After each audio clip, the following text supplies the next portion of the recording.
Hey everyone, Amanda here. I'm giving a little reading for the full moon in Virgo, and Mercury's going back direct today, so that's really nice. I'm already feeling like the energy's a little bit less muddled now, which is awesome. So I started out with just pulling some cards, and it turned into kind of two separate readings. So I'm gonna do this part one, which is just gonna be a general view of the energies that are going on right now, and then I'm gonna do a part two that's much more of a love focused reading. So let's just get started. The first cards I pulled were this Ten of Pentacles with contract. So my immediate response, Ten of Pentacles to me is a card about legacy.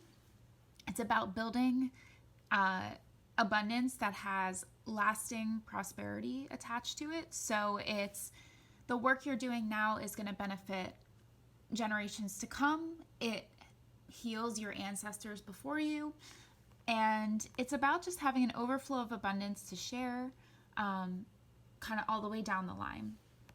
And this with contract to me is saying, so the contract card for me is often about soul contracts and soul relationships. So I feel like the message here is that the healing and the work that you're doing right now is resolving past contracts and past energies and it's bringing things back into balance to create this abundance that you're looking for going into the future. So it's like the work that you're putting in right now is laying a foundation for generations to come, and you're doing a really important work at the moment. Could also be with the contract card, could be much more practical and tangible, as in maybe you're signing documents or going through legal matters, or for some reason I'm getting maybe you're signing paperwork about maybe purchasing a new house or something that is much more tangible in the physical. So it could be having to do with that too, since this is the Pentacles suit. So yeah, this is a collective reading, so remember to take the messages that resonate for you and just leave the rest, because some of it might pertain to you and some might not. Okay. So from there, I got the Fool with the Sun. So this is actually really neat, and I think that I should actually read these cards together, because I pulled the Sun from two different decks, as you can see, which is really interesting. So we've got the Fool with the Sun and the Sun with the Angel of Balance. So now that you've seen the cards, I'm just gonna put them back down so I can talk about them. The Fool is this energy of embarking on a new adventure, kind of a clean slate, not really knowing what you're getting yourself into, maybe viewing things with a beginner's mind and a childlike perspective, so that burst of energy, that excitement to set off on a new path, and to do so kind of bravely with your chest out, ready for whatever comes. And this with the Sun, I really feel like we're being urged to take a risk and take a leap of faith. And it's interesting because, Virgo, the full moon in Virgo's a very grounded sign, usually very practical and analytical. The Fool is kind of the opposite of that. The Fool is saying, you know what? I'm throwing off everything I knew before. I'm not going to overthink this, and I'm going to just take a step. So I feel like we're actually being pushed into this place of following our heart and soul call. And that is what is going to lead us to the Sun, to new clarity, to new horizons, the bright, beautiful future we're really trying to create. So it's interesting. So I feel like we're actually taking these tangible steps with the Ten of Pentacles, the tangible steps that allow us to then move boldly forward. So I feel like that's the message here is it's good to plan and to build things and to understand the foundation you're laying, but ultimately you then have to be willing to take the step off and take that leap of faith. So it's this balance, and Angel of Balance, I feel like is talking about this, like it's this balance between our practical side and our logical mind, and our heart and our intuition, and the things we just know without logically understanding how we know them. And so And that's really the balancing of our masculine and feminine energy. The masculine is the one that takes the action, takes the steps in the physical. The feminine is the one that receives the guidance and feels her way through life. So we all have these energies within us, and when they're in balance, that's when we really create this sun, this joy and fulfillment, and these moments of happiness in our life. Our happiness, and I do feel like the Fool is moving towards the sun, so it's following those things that feel like they energize us and fill us and make us feel creative and happy to be ourselves. So those are the things that we're really, I think, trying to focus on right now. And I think it's funny because it's like your individual happiness as the Fool, moving towards that, I think, is ultimately what lays the foundation and creates this legacy of abundance for those to come. So it actually is all interconnected, and it isn't selfish to be on your own soul's path. It's actually the greatest gift that you can give anybody, is to really, truly be yourself and follow your own inner wisdom. I got the Queen of Swords, which this is a really fierce depiction of her, with the Thinking Woman. And to me, these are essentially the exact same card. The Swords is the suit of our mind and our intellect. And the Queen of Swords she's a great communicator. She's also very honest. And she's this intellectual woman. She really thinks things through. And this, again, the Thinking Woman, this is all together. To me, this is just a double message that could be we're in a period, and with Mercury now going direct, hopefully communication will get a little bit more clear between people, less muddled. So it might be time to speak up about something. It might be time to kind of cut the bullshit. To me, that's what the Queen of Swords is about. She calls people out when they're not being honest. She's also just, she's fierce. She knows who she is. She owns who she is. And I feel like that's where we're at. I think it's also a time to understand that stepping up in this feminine energy of like really knowing, because I feel like the Queen of Swords is also this mix between, she's kind of the bridge between intellectual knowledge and honoring the feminine intuitive side as well. So I feel like we're in a period of really receiving a lot of information and then needing to communicate that. So get your Queen of Swords on, be really authentic and honest, and speak up about things that are going on. Okay, what I've got here as the clarifier cards as well are transition and trust. So this is really true. I feel that a lot of people are in a major life transition at this point. I know it has felt like the beginning of 2020. It's just a lot of things crumbling, a lot of things changing. Also a lot of old stuff being stirred back up to the surface. So we're being called to look at all this stuff so that we can transition into a new period where with greater clarity and greater authenticity. And trusting that you're guided and supported in this transition, and that it's ultimately for your highest good. So if things feel a little turbulent or like there's been a lot of conflict lately, trust that it's all happening for you. It's not happening to you. Understand that you're always guided and protected in spirit and on earth, that you have all the resources you need to really make this transition that you're looking to do. And like I said, these leaps of faith are rewarded. Daring to be yourself, daring to follow what you know is right, it's going to lead to greater happiness and joy for you and in a larger sense. So those are the messages I'm getting for the general reading. Meet me in part 2 if you're looking for a little bit more of a love center reading. And I'll talk to you soon.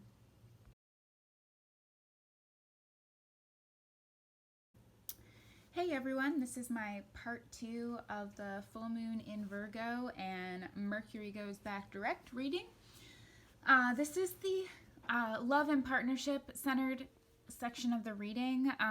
You can view this reading in multiple ways. If you are not currently in a partnership and are seeking or even not seeking. You can also just take this reading as it resonates as far as your own inner masculine and feminine energies. So understanding we all have both. So take the parts of this reading that resonate for you. And also understanding that I may use the terms he, she, man, woman, male, female, masculine and feminine. We're talking about energy here, so it's not a gender thing. Just wanted that to be said. Awesome. So I'm going to start. So I kind of did the top row is the masculine energy and the bottom row is the feminine energy. Like I said, this is kind of going to be a blending though, because we all are all of these things. So take the pieces of it that seem to be fitting for you. And it's a collective reading, so I might also be picking up on things that have nothing to do with your situation. Just want that to be said. Awesome. Okay, so I'm going to start with the masculine. And we get this Ace of Wands as the current energy, which is really nice. So Ace of Wands is a new... Hey, Rosie. Ace of Wands is a new spark of creativity, new inspiration. Could also be a new lesson or checkpoint on the spiritual path.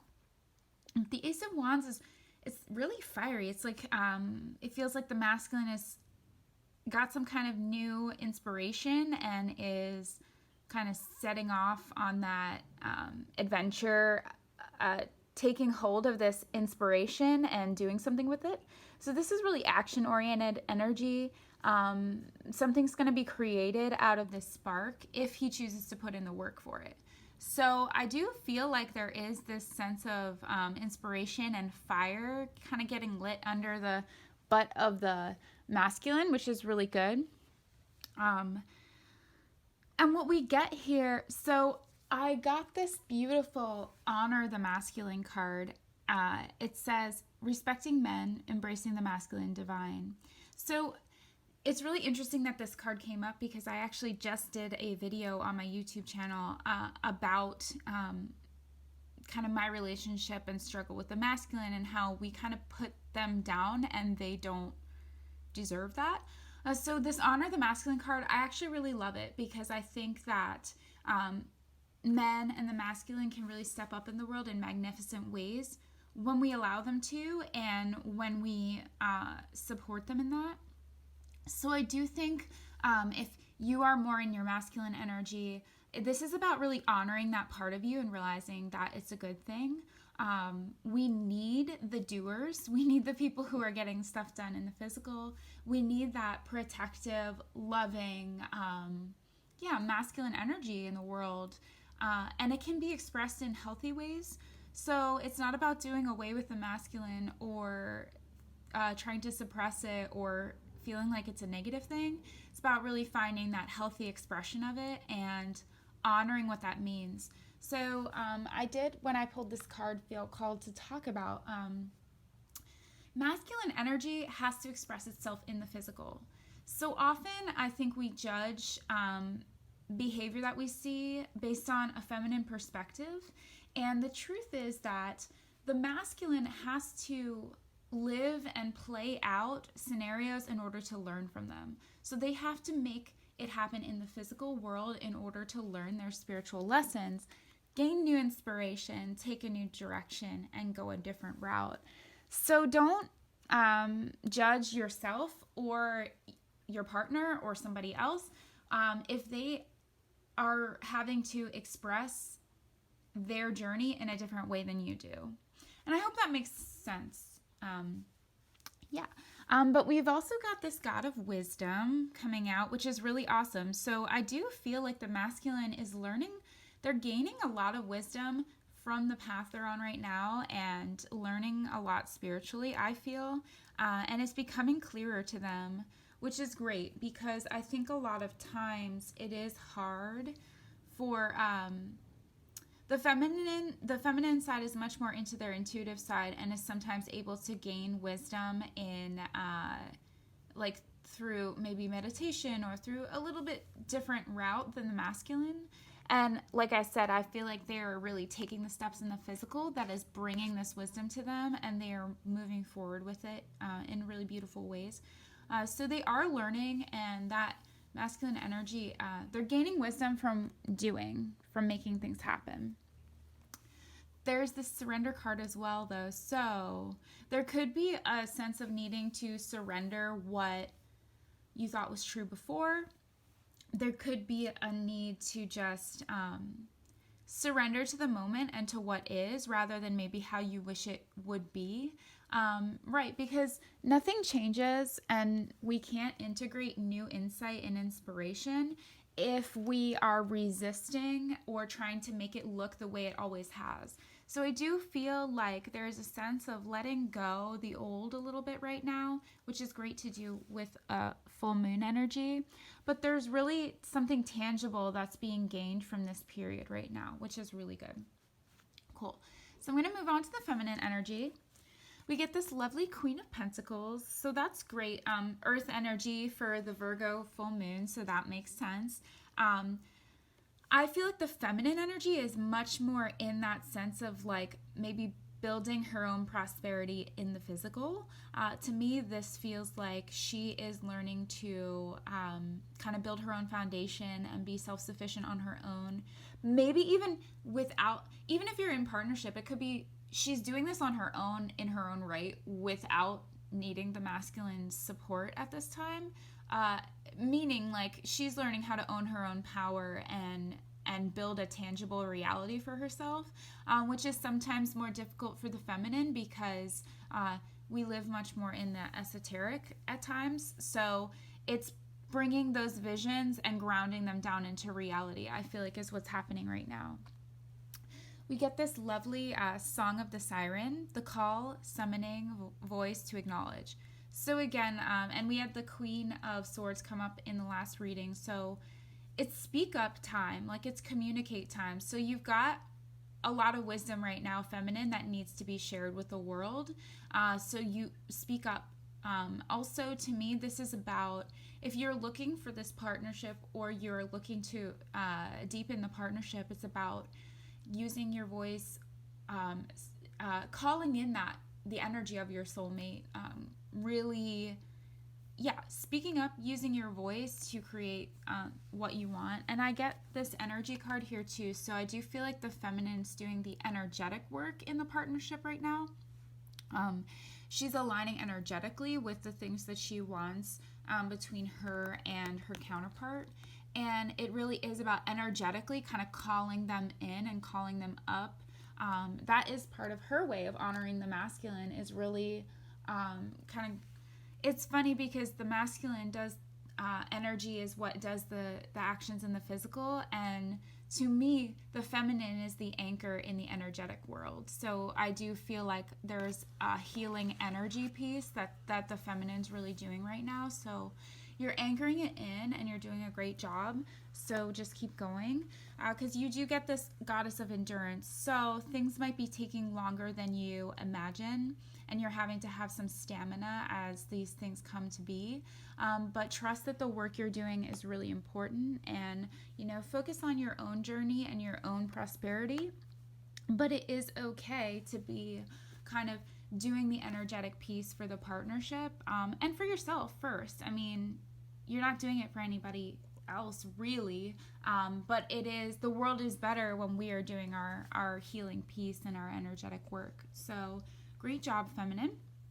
It was really nice. I got this love card and communion, which is beautiful. So in that lovely 11. So the communion card is really about sacred partnership coming together, connectedness, love, sacred union really is what this card is about. And love, pretty self-explanatory. So I do feel like there's a lot of love that's surging up in this time, and we're healing things so that the masculine and feminine can come together in a better way.